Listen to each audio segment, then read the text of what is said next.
Hi friends happy lifestyle को आपण मानक स्वागत। चलते आज बनइबा फिश फ्राए।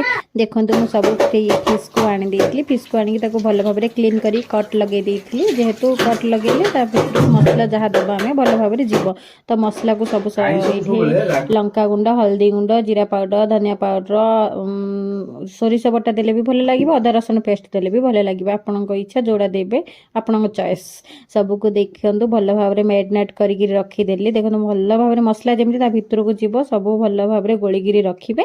देखो ये रेडी होगा जेहेतु धनांकर डिमांड थी मत एग फिश दरकार अच्छी तो एग को मुझे एग रे लंका गुंड टी देखो फिश को भल भाव में गोलिकी देखो टावर बसैक एपट सेपट कर भल फ्राए करवा।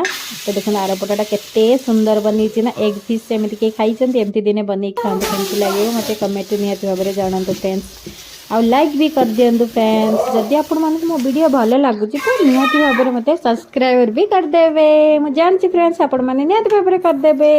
चलते खाइबा एग फिश धनांकर फेवरेट थिला तो नहीं देदेबा। चलतु बाय बाय।